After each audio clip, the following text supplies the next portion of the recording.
una primera aproximación del mito es entender que mito es una narración simbólica, a decir de Paul Ricoeur,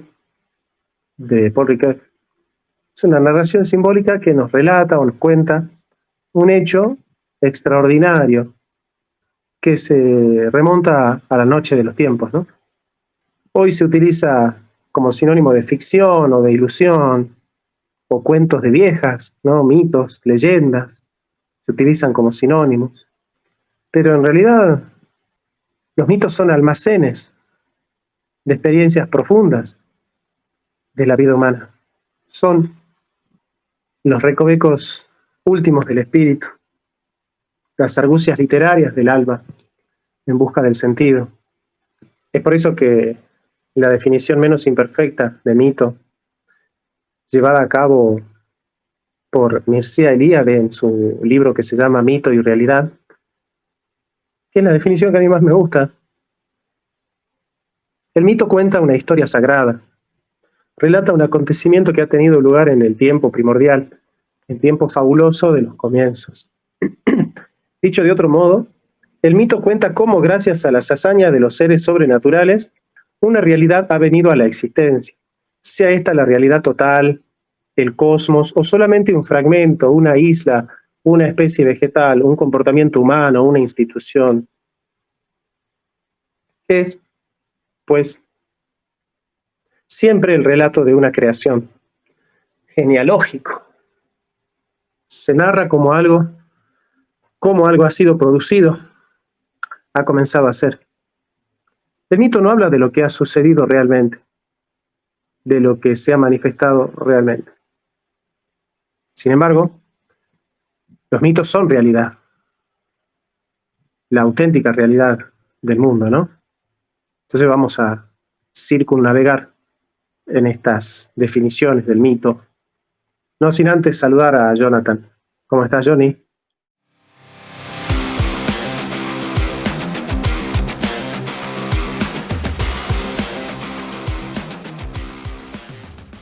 ¿Cómo estás, tocayo? Bien, ¿vos? Che, gracias por la posibilidad, por el tiempo que me das para conversar un poquito este tema tan lindo. Así que nada, te sigo hace un montón. Has sido en un periodo de mi vida un tutor también para el acceso al conocimiento. Así que nada, te agradezco porque la verdad que es un privilegio poder charlar un poquito de este tema. Dale, amigo. Bueno, estamos circunnavegando en el concepto de mito. Yo tengo un concepto de mito mejor que el de Mircea Eliade, pero Mira, me parece más metafísico, ¿no? Para mí el mito es una expresión simbólica de la realidad más profunda del ser humano, que es la realidad tipológica, la realidad arquetípica y la realidad de los tiempos sagrados de lo eterno, es decir, del espíritu de las profundidades. Es decir, el mito lo que hace es explicar a través de una imagen cargada de sentido por un pueblo una esencia profundamente humana. o sea que el mito es algo muy bueno en realidad. Claro, no sé si lo llevaría a esos términos de bueno o malo, en el sentido esto de... El mito es, como bueno, tal, es la expresión, claro, o sea, es la expresión de lo que somos.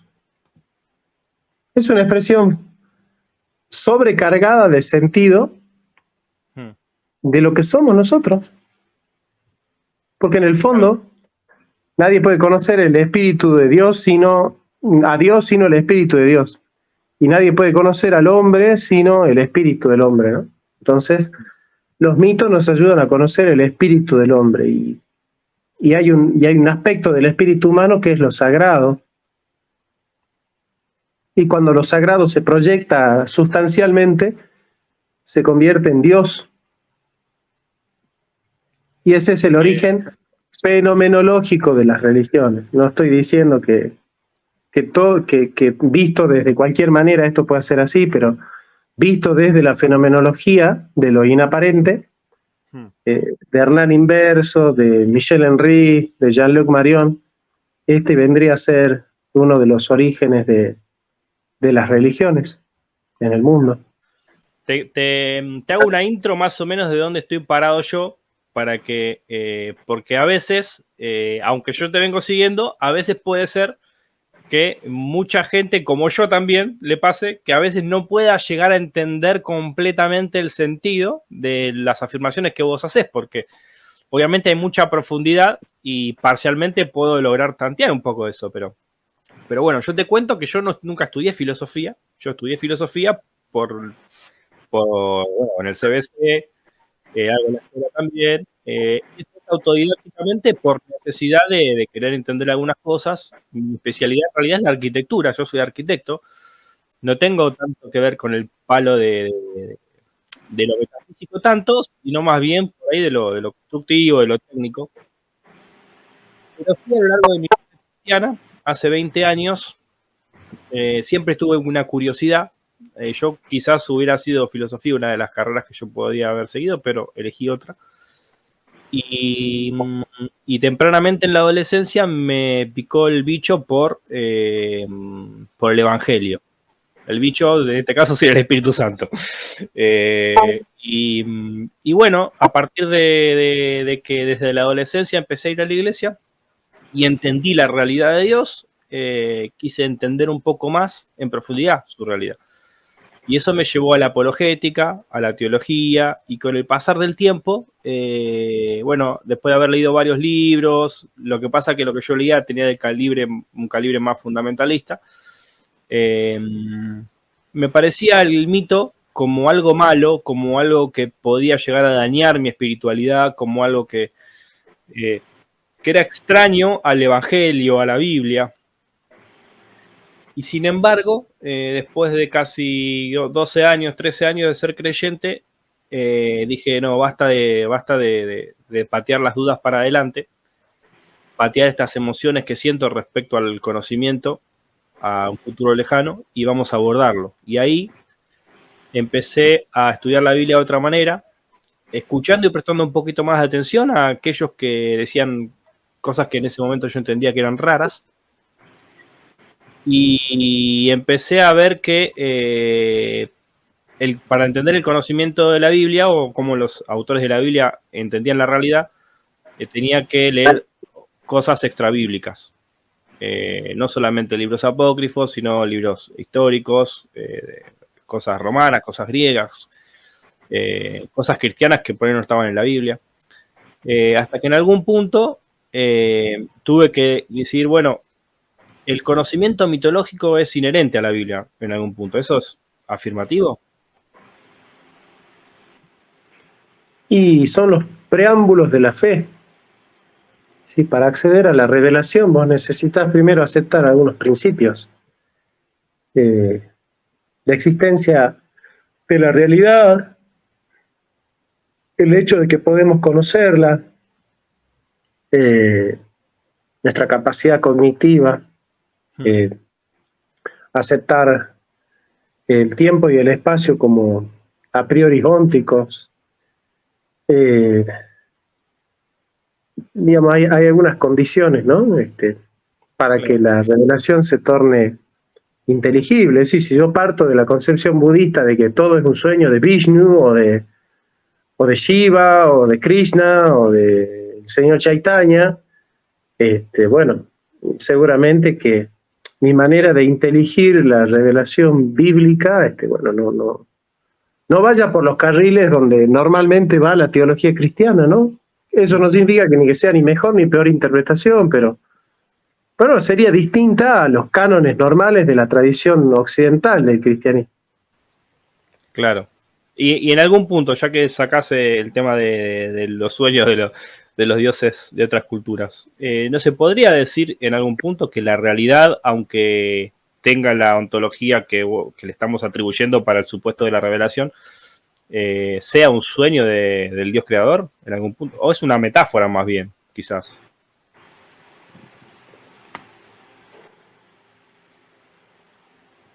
Los budistas hablan del hilo de Maya.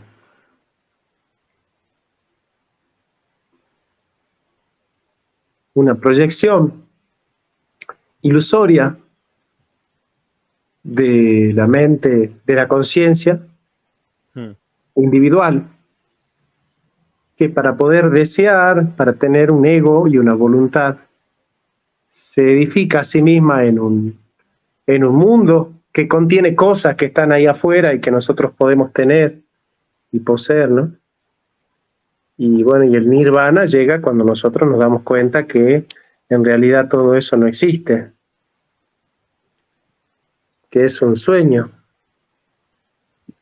Pero no es la metafísica que es más consonante con el cristianismo. Yo no sé qué es la realidad desde todos los ángulos, menos desde ese ángulo. Además, si la realidad es un sueño, yo no podría afirmarlo tampoco porque yo sería parte de ese sueño. Sería tan poco creíble. Así que bueno, Claro.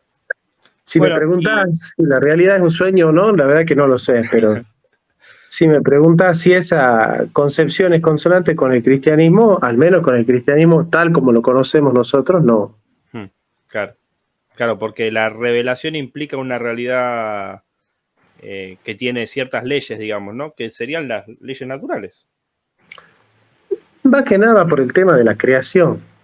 Claro. Crear es hacer algo existente y existir es estar afuera de la mente. Entonces, un saludo cordial al querido Edgar Mancini. Bueno, últimamente lo que pasa en los comentarios del canal y de los otros canales es como que hay un divorcio muy grande, ¿no? Del contenido que se está dando con lo que sucede en los comentarios. Ay, Walter está hablando de Milei, ¿viste? Es como que...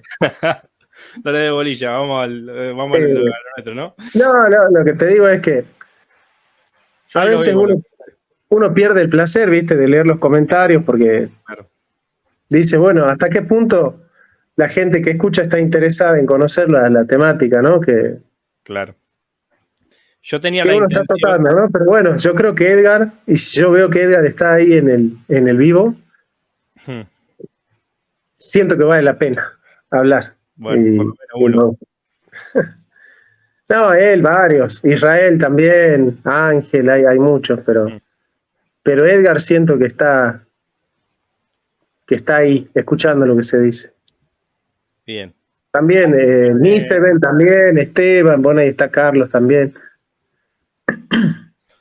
A mí lo que me pasa un poco con este tema del mito es que bueno, yo al abordar la Biblia, al leer libros, como no sé si lo conoces, El ocaso de los incrédulos, no me acuerdo el autor ahora, pero es un libro bastante gordito, es una especie de sistematización de la apologética, que es del año 80 y pico más o menos, que fue lo primero que leí respecto al tema. Obviamente era un libro que fomentaba el creacionismo de la Tierra joven, bueno, esta teología más literalista, digamos, la cual yo escribía por mucho tiempo. Y me pasó que con el tema de los mitos, yo veía y yo justificaba en mi mente, digo, yo quería sostener el literalismo, ¿no?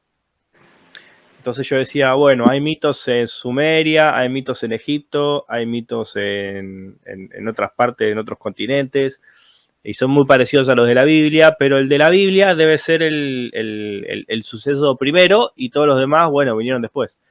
Después me fui dando cuenta en realidad que había como una retroalimentación cultural en los mitos, que todas las culturas hablaban en ese lenguaje simbólico, que el propio lenguaje te implica de alguna manera una especie de mecánica por la cual el mito en algún momento tendría que llegar a ser como herramienta de transmisión de información, de valores, de organización social, etc. Y eso me llevó a reflexionar sobre mi vida cristiana, sobre la Biblia en sí, en tanto contiene en algún punto mitología. Y eso en algún punto me llevó también a una crisis, ¿no? Pero creo que al día de hoy, varios años después, creo que mi arca sigue flotando por la gracia de Dios. Y he encontrado, digamos, si te lo digo así, en el mito algo bueno, digamos, ¿no? Algo bueno para mí, no solamente útil, sino algo que me ha ayudado, bueno, voy a redundar en la utilidad al final, pero me ha ayudado a ver un poco más profundamente la realidad de Dios, la vida cristiana, eh, y no sé cómo, bueno, vos como filósofo, yo después voy a agarrar este video y lo voy a pasar a mi podcast, porque bueno, viste que acá tengo el panel del podcast mío, que es la Biblia y la palabra de Dios, donde trato de abordar todas temáticas que tienen que ver con cómo yo descubro la palabra de Dios, cómo me acerco y me relaciono con Dios. Y bueno, quería preguntarte si puedo desarrollar un poquito, porque por ahí en mi canal algunos no te van a conocer, eh, cómo fue tu experiencia con la filosofía y con el cristianismo, cómo llegaste al cristianismo y cómo llegaste a la filosofía, eh, antes de poder profundizar un poquito más en esto del mito. Sí, te lo hago breve para que no quede muy desconectado lo que ya venimos desarrollando con lo que vamos a desarrollar. El paréntesis, si es muy grande, va a ser muy abrupto el corte. Bueno, yo soy filósofo, no sé, no soy filósofo. Sí, no, a ver,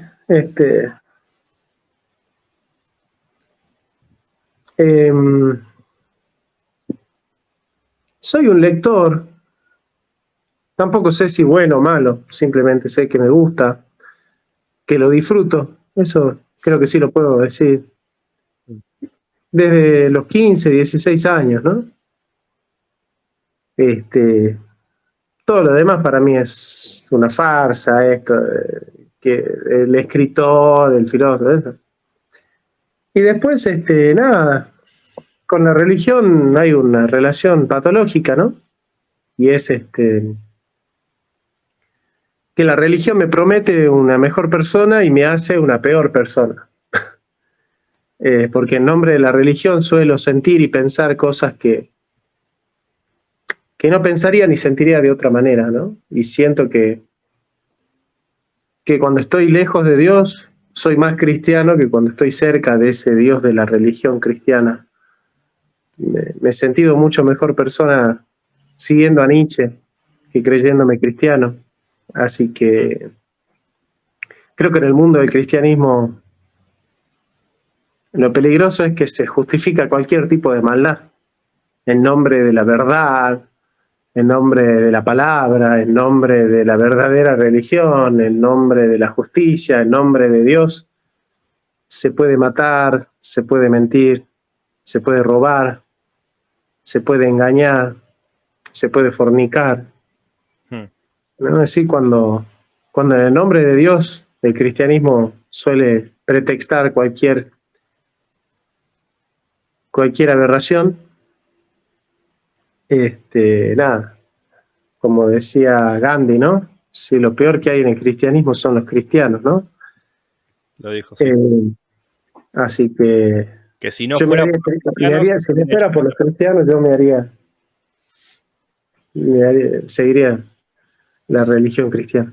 Así que nada, no me parece que no tiene mucho sentido hablar de mí, Johnny. Está bien, no hay problema. Pero yo, desde mi posición, yo creo que sos filósofo. Por más que vos sepas tus limitaciones, obviamente del otro lado, y vamos a conocer mucho más limitaciones, por ende, en algún grado vamos a darte autoridad de filósofo. Y sí, yo me pasó algo parecido, porque vos fijate que en realidad el cristianismo es una ramificación en algún punto de la tradición judía, porque Jesús era judío, Pablo era judío, los discípulos eran judíos, y obviamente en el judaísmo, entiendo yo, después de varios años de leer la Biblia, aunque sí encuentro la palabra de Dios en el Antiguo Testamento y encuentro muchísimas cosas buenas y valores muy buenos, también encontré esas cosas que vos decís, que a mí en algún punto me hicieron darme cuenta que estaba teniendo una disonancia cognitiva, ¿no? Porque Dios, el mismo que te mandaba a no matar, después te mandaba a aniquilar todo un pueblo. El mismo que te mandaba a no adulterar, le decía a Amós, andá y acostate con alguien que no es tu esposa y llevarla a tu casa. Y el mismo que mandaba a no mentir, en el caso de Raab, avalaba la mentira que en ese caso lo veo muy positivo, para preservar vidas. Entonces se empezó a hacer un cortocircuito en mi fe, en mi intelectualidad, en mi espiritualidad, pero lo traté de resolver por la vía, digamos, de lo que muchos conocen como la neortodoxia, que trata de tomar algo del liberalismo que en su momento estaba en auge, pero no tanto como para desfallecer en la fe, y conservar algo de la ortodoxia, pero no tanto como para vivir en la contradicción, en la disonancia cognitiva, digamos, respecto a la justificación de estos problemas. Entonces, es como que ahí, como dice Jorge siempre, tratando de hacer una especie de hermenéutica analógica, no siendo ni vocista ni equivocista, traté de tomar lo mejor y entender que podía encontrar palabra de Dios en la Biblia a pesar de todas estas cosas. Y bueno, y así mi vida cristiana fue caminando y nada, profundizando un poco más, por medio de tu canal, por medio de otros canales también de filosofía, y de cristianismo un poco más abierto, más flexible. Encontré esa relación de la filosofía con la fe, que a mí me hizo entender que a veces la imagen que presenta la Biblia de Dios también es una imagen construida por el hombre, que a lo largo de la historia vamos descubriendo que muchas cosas en esa construcción le pifiamos, eh, justamente como las que decía. Y en ese error nos vamos descubriendo a nosotros, a nuestra miseria, a nuestra necesidad de seguir creando un modelo que nos perfeccione y que realmente nos sea útil para no atravesar la vida de una manera eh, eh, tan devastadora, no solamente desde lo existencial, sino también de lo espiritual, ¿no? Claro. Entonces, bueno, es ahí donde entendí que el mito era algo muy útil porque le daba sentido a la realidad del ser humano. Por lo menos un sentido quizás, no sé si en su momento, cuando se han desarrollado los mitos, realmente el ser humano tenía ese sentimiento de que era funcional, en el ámbito, digamos, ecológico, como su medio ambiente, y social, como de su comunidad.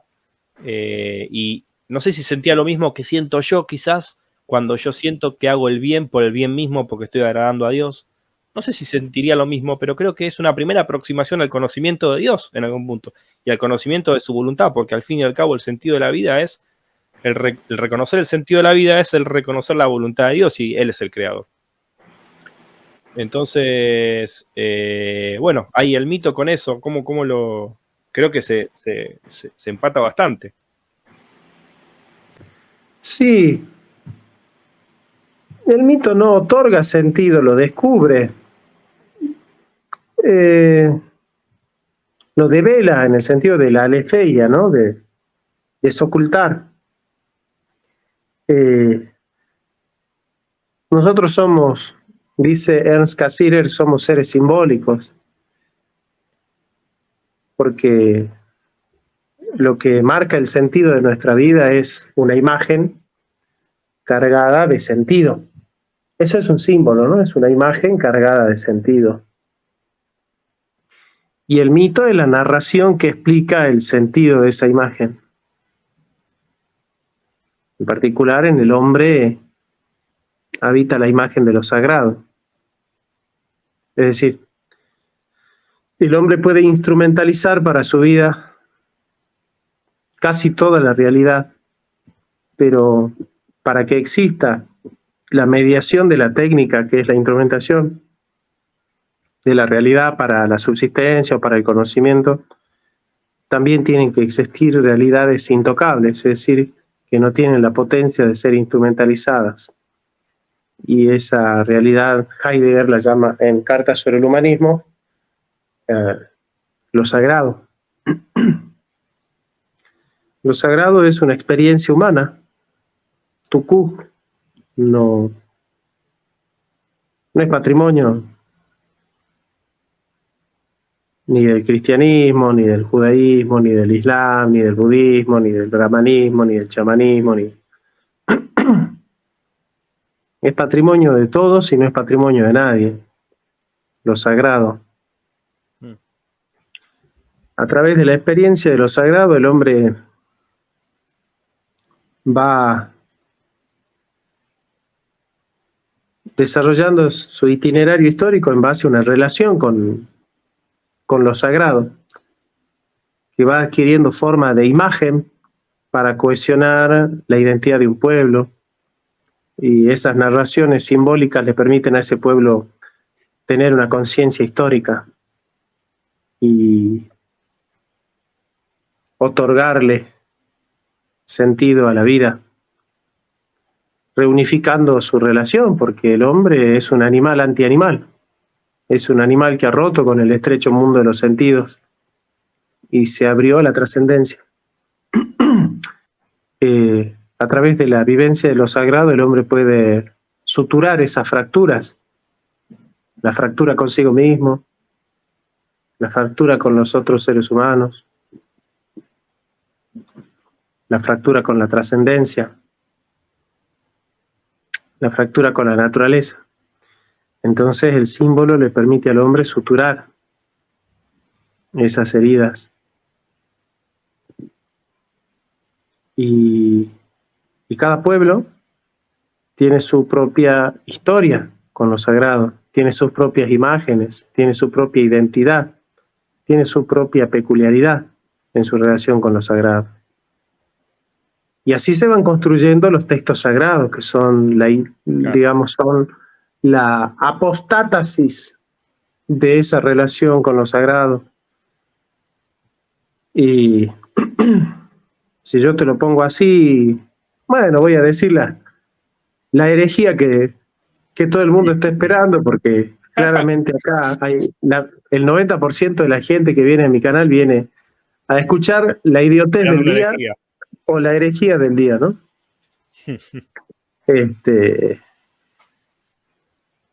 Digamos, tomar en serio el cristianismo, demasiado en serio,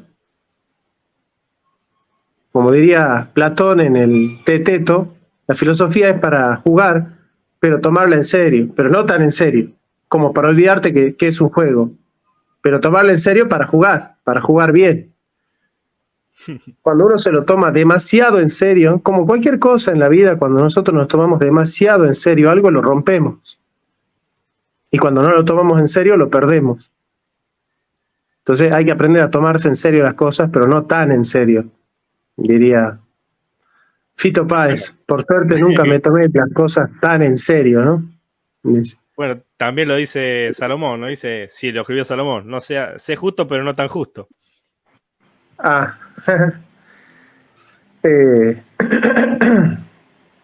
Bueno, escúchame. Y para que ahí ya dale, termino. Vos avísame.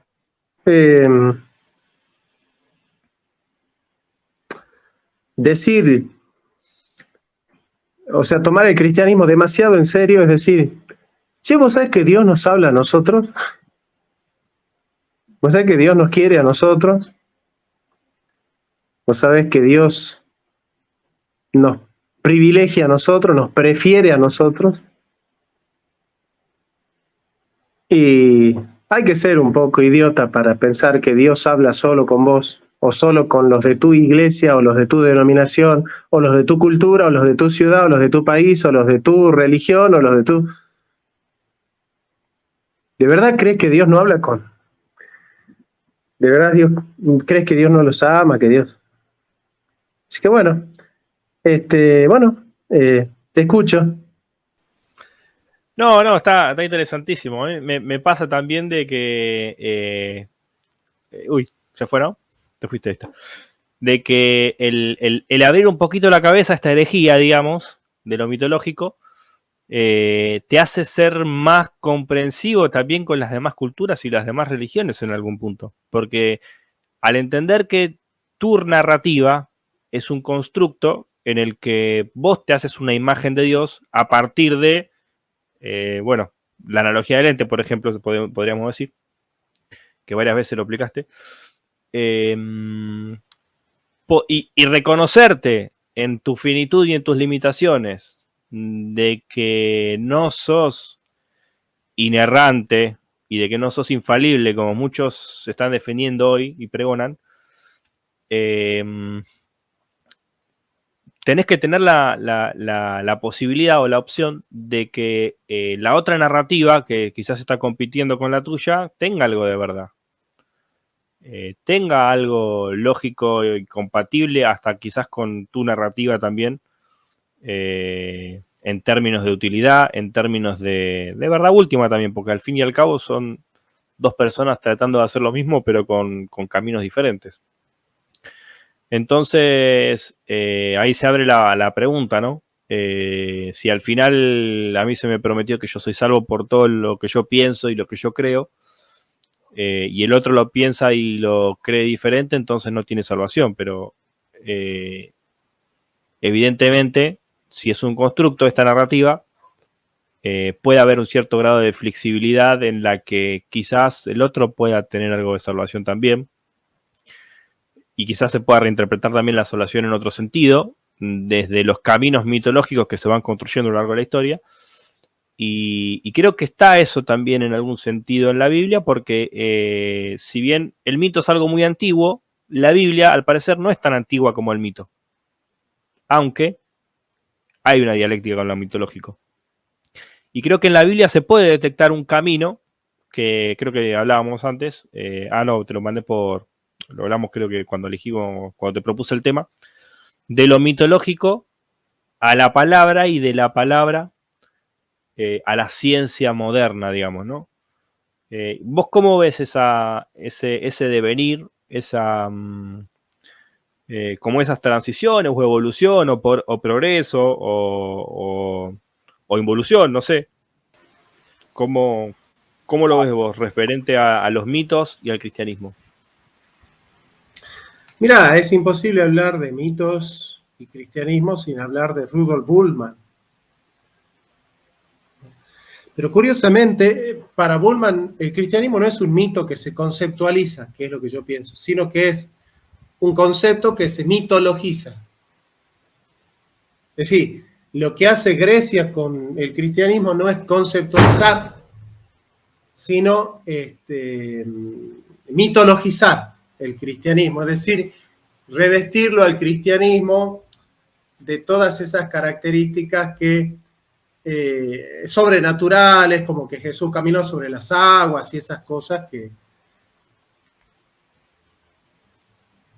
hacen del cristianismo un mito que pueda difundirse en todo el heleno mundo, ¿no? Entonces, en el helenismo.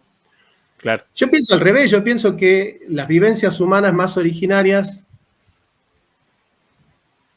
son vivencias mitológicas y que luego se van conceptualizando para poder universalizar un mensaje abstracto en el cual Dios pueda hablarle a todo el mundo independientemente de su cultura, ¿no? Ese trabajo han hecho los padres alejandrinos sobre todo y antioquinos. Así que pienso yo que hay que remitologizar al cristianismo, no desmitologizar. Porque hay una utilidad en eso.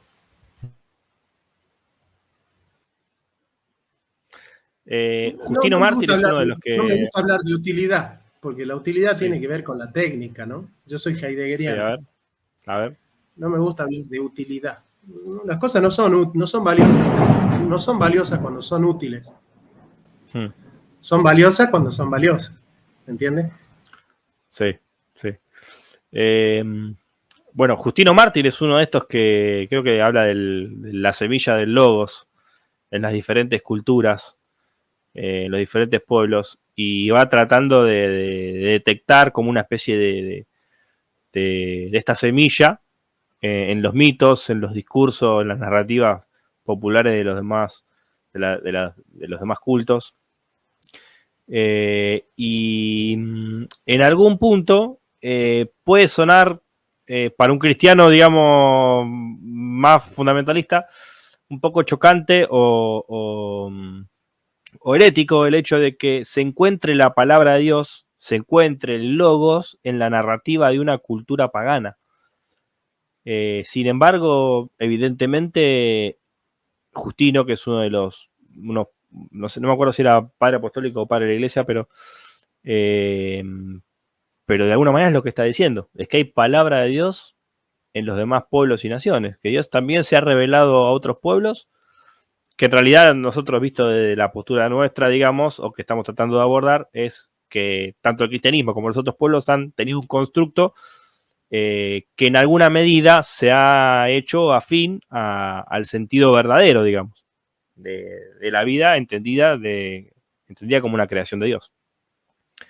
Y creo que muchos, y yo te he escuchado renegar, y ya renegaste al principio con los comentarios, pero de muchas afirmaciones que por ahí son difíciles de entender, y es verdad que la gente está muy susceptible con la resurrección, con el bautismo, con los símbolos eucarísticos. Está como muy sensible con definiciones etimológicas casi, pero después los pingos se muestran en la cancha, digamos. O sea, yo puedo tener todo el discurso, pero si eso no me, como dice Jesús, ¿no? Si eso no me lleva a amar más a Dios, amando más al prójimo, es como que toda la parte de etimológica y tratar de pulir la definición del dogma sobre la realidad es como que se echa a perder. ¿Es un poco así? Sí, porque Dios no es un ser teórico, no es una sustancia que está ahí arriba.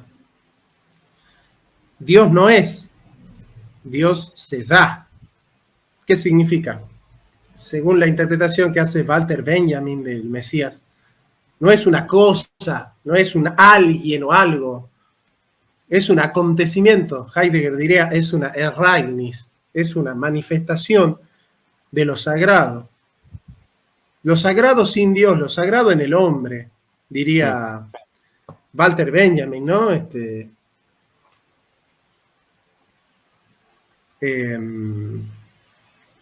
Aguardá. Sí, tranquilo, Nico, tranquilo. Estoy en vivo, Nico. Ya después hablamos. Dale. En el pianista, viste que el tipo decía, judío, vení acá, judío, no le decía ni el nombre. Dice, judío, ¿vos tocás el piano? Sí. Bueno, él era polaco, ¿no? Tocó Chopin. Y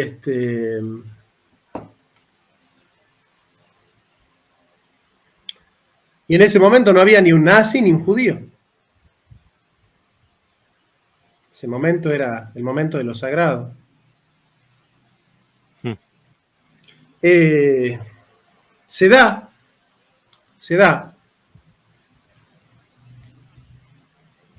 Yo no amo al prójimo porque Dios existe. Dios existe porque yo amo al prójimo. Dios es todo aquello que nos reconcilia con el otro.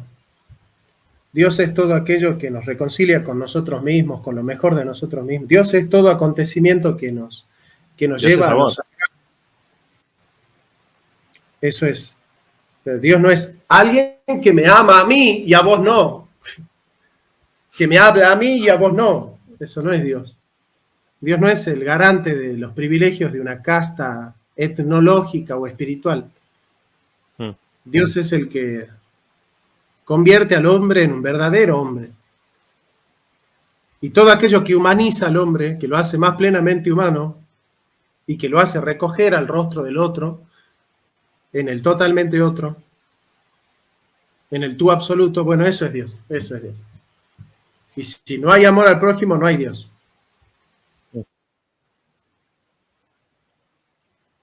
Tal cual. Volviendo al tema de las transiciones, ¿cómo podríamos definir o aproximarnos a esta evolución, digamos, del mito, el logos y la ciencia? ¿Cómo lo ves eso? ¿De qué, perdón? También. Definir un poquito, creo que el mito está bastante bien definido, más o menos ya lo definiste bien, Pero después aparece el concepto del logos, que hablamos un poquito ahí de Justino Mártir, qué sé yo, y también de la ciencia, o sea, ¿qué evolución, digamos, en sentido técnico filosófico se puede decir respecto a eso?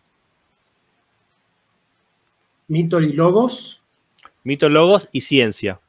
Lo que pasa es que no hay un paso del mito al logos, ese es un invento de Wilhelm Nestlé en 1813, en un libro que se llama Von Mythos zum Logos. Todo logos tiene un mito detrás. Todo conceptualización está basada en una cosmovisión, porque la ciencia no da sentido, la ciencia da poder. Da poder, articula la existencia y da poder. El hombre es un ser individual y necesita proyectar su vida en base a un proyecto, y ese proyecto necesariamente es cosmovisivo, es decir, necesariamente es universal. Surgen necesariamente las narraciones simbólicas, que son las que de alguna manera articulan el sentido de la vida a través de mitos que adquieren sentido por una historia que cuenta un pueblo, y esas narraciones simbólicas se convierten en mitos o en religiones. El mito que se conceptualiza se convierte en filosofía, y en la religión que se conceptualiza en teología.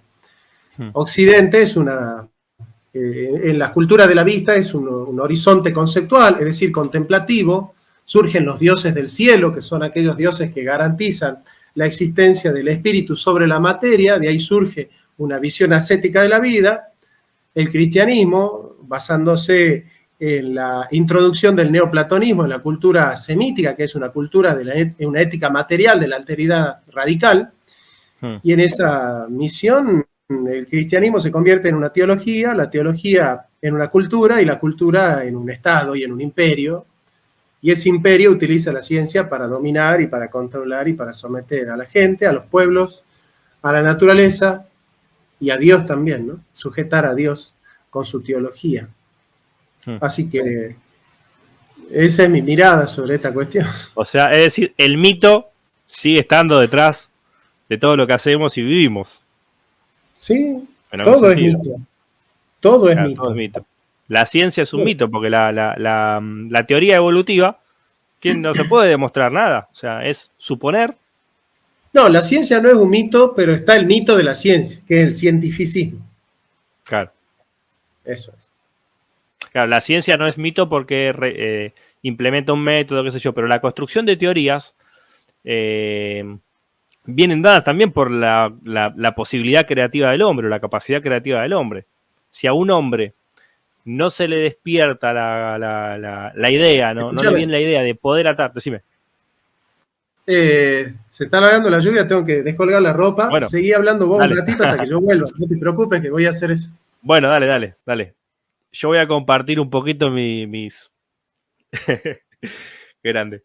Voy a compartir un poquito, ya que estamos, de dónde viene todo este tema de vincular el mito con la Biblia y con la palabra de Dios. Porque al fin y al cabo, si el mito es una herramienta rectora y una narrativa que te ayuda y que te guía en el proceso de la vida, no solamente diciéndote cómo tenés que hacer las cosas al proyectar los valores, sino también explicándote de dónde y por qué tenés que hacer las cosas así, por medio de la mirada retrospectiva, digamos. En algún punto, al filósofo, al preguntarse de dónde vengo, quién soy, a dónde voy, y al responder, el cristiano, somos creación de Dios, soy pecador, pero soy justificado y soy hijo de Dios, y ahora tengo un destino eterno de vida. Es inevitable hacer la asociación y decir, el cristianismo también es un mito, o el evangelio también es un mito. Y al decirlo así, bueno, suena una herejía bastante común a Jonathan, no a mí, sino a Jonathan Ramos, pero también me ha pasado que el ponerlo en estos términos me ha causado el achaque o la crítica o quizás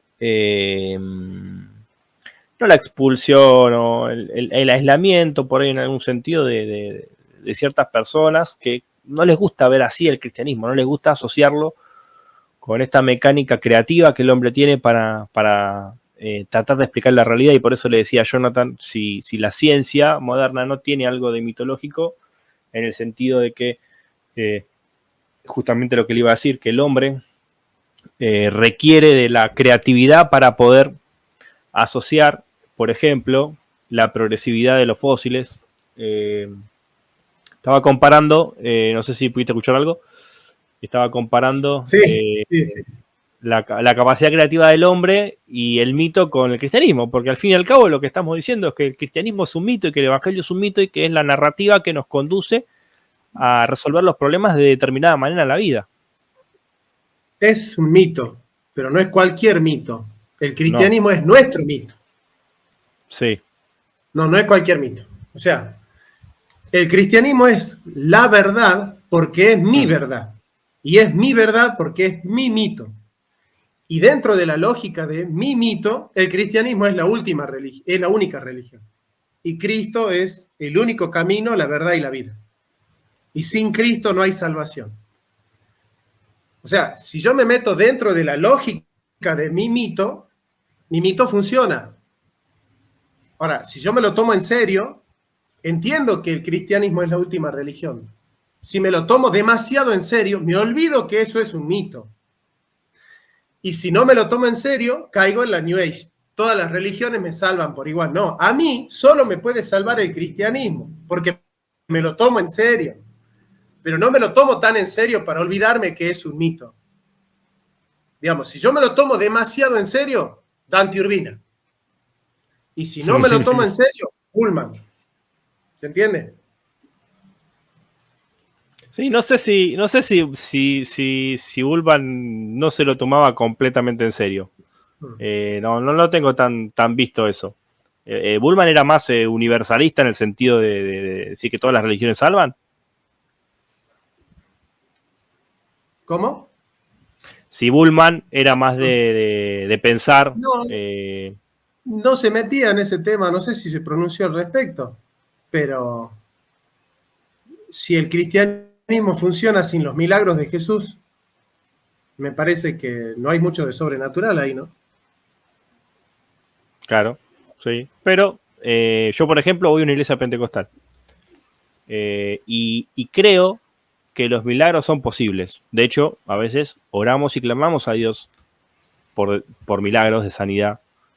Obviamente, a mí lo que me pasa es que al tener una mentalidad un poquito más racionalista, no pido por ciertas cosas, como piden otros por ahí. Que por ahí sí son una mentalidad, quizás una forma de concebir la realidad donde Dios interviene todo y puede hacer lo que quiere, que obviamente yo también lo creo, pero no estoy seguro de que Dios quiera hacerlo constantemente. Y creo que yo, digamos, le doy la diestra a Bullman en muchas cosas de las que dice respecto a los milagros, etcétera, pero no dejo de saber que eso pasa en la realidad. Y si eso pasa en la realidad, puede ser que porque eso pasa en la realidad, lo terminaron describiendo así o escribiendo así. Quizás, yo no sé si Jesús le puso barro en los ojos a un ciego y el ciego instantáneamente se sanó. Pero yo sí sé que es una cosa plausible que puede pasar y que he conocido gente que no necesariamente en el instante ha sido sana de su ceguera, pero sí en un proceso corto tiempo, porque por ahí un año para volver a ser ciego no es nada, volver a ser vidente no es nada. Un año de tu vida para recobrar la vista no es nada. A no ser que la recobres a los 95 años, ¿no? Pero si la recobras de por lo menos el 50 o el 75% de tu vida hacia atrás, creo que no es nada. Entonces, el reducir esa realidad a un relato del instante que no puede demorar más de un minuto, porque necesita cargar un contenido específico de valores y de enseñanzas, te va a requerir, lógicamente, promover o narrar la instantaneidad del milagro. Entonces, yo creo que yo oro por los milagros posibles, digamos, en ese sentido, ¿no? Mira, yo pienso que tu concepción del mito y de estas cosas todavía es muy occidental. eh, y, y que te estás haciendo las preguntas que te van a ayudar a salir de esa concepción, pero aún estando dentro de la concepción. Es decir, estás mirando hacia afuera, estás haciendo preguntas que te llevan afuera de Occidente, pero todas tus respuestas están adentro de Occidente. Claro, sí. Es por eso que es como que siempre me quedo con el sabor de decir, bueno, ahora va a ser la pregunta que tiene que hacer, y la intuís, pero no la ves porque estás en la lógica todavía, esa lógica iluminista, claro, conceptual de Occidente. Yo te propongo que hagamos un segundo encuentro donde ya podamos tener otra lógica de razonamiento, no tan occidental, no porque Occidente me moleste, sino porque me parece que esta temática vista desde Occidente es verla muy parcial. Entonces me parece que verla desde una cosmovisión simbólica que nos permita contemplar la unidad trascendental de todas las religiones, es tomarnos más en serio el mito cristiano. Solo nos podemos tomar en serio el mito cristiano si entendemos que es un mito. Ahora, el mito cristiano es serio y es verdadero porque no porque es un mito. Porque es un mito, no me lo tomo tan en serio. Pero ¿por qué me lo tomo en serio? Porque es mi mito. Ahora, mito no es mentira. El cristianismo es la verdad. Es mi verdad. Y yo me salvo con Cristo. Porque ese es mi mito.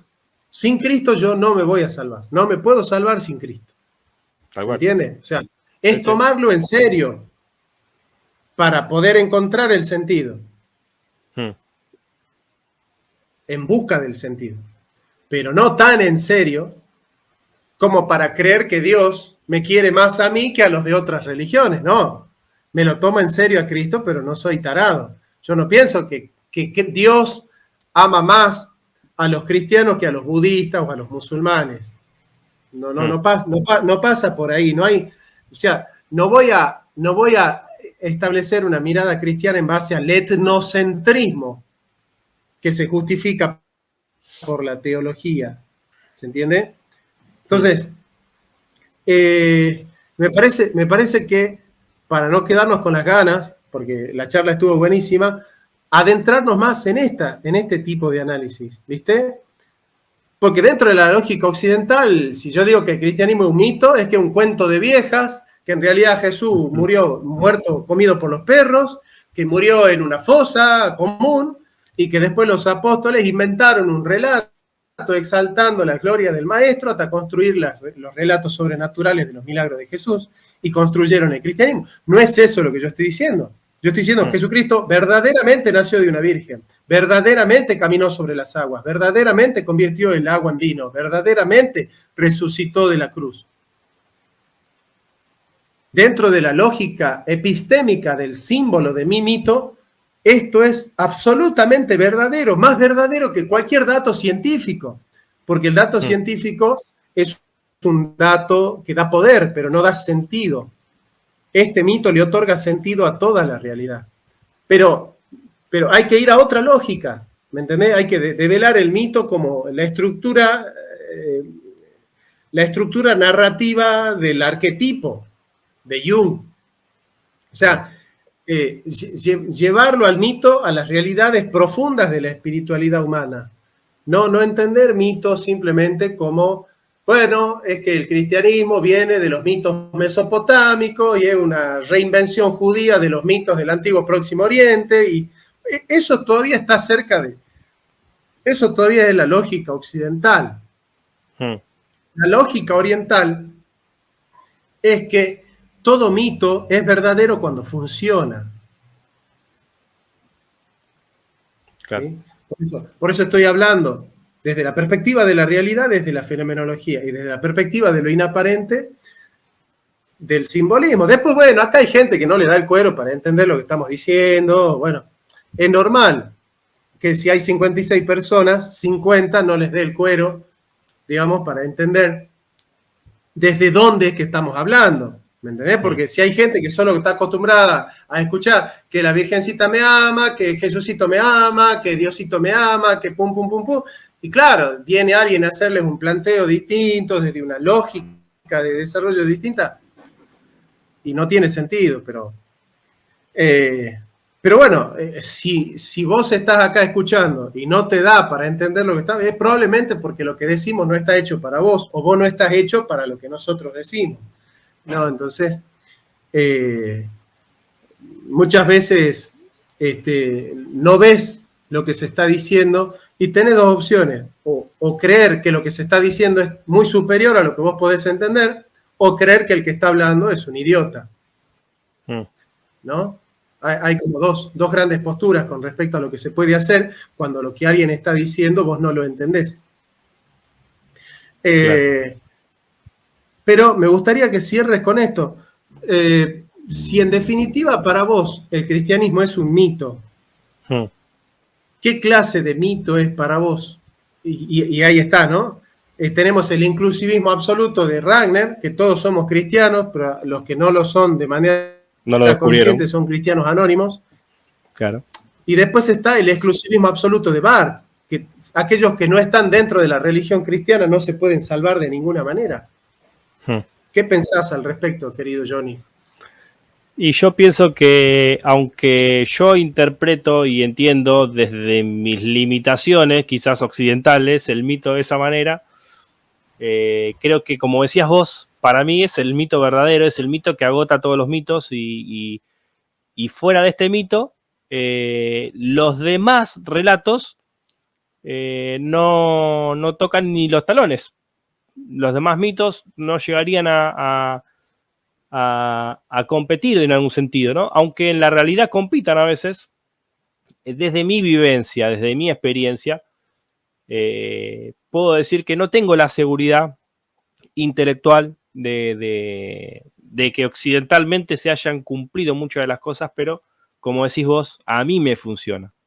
A mí me da seguridad, me da paz, me siento perdonado, me siento completo. Y no sé en qué otra religión, en qué otro mito puedo encontrar una solución a mi miseria. No sé en qué otro mito puedo encontrar una solución a la restauración de las cosas que entiendo que son defectuosas en mi vida, porque en la práctica me llevan a sufrir. Entonces, por eso es mi mito predilecto, en algún sentido, ¿no? Si se me es lícito poder hablar así del cristianismo.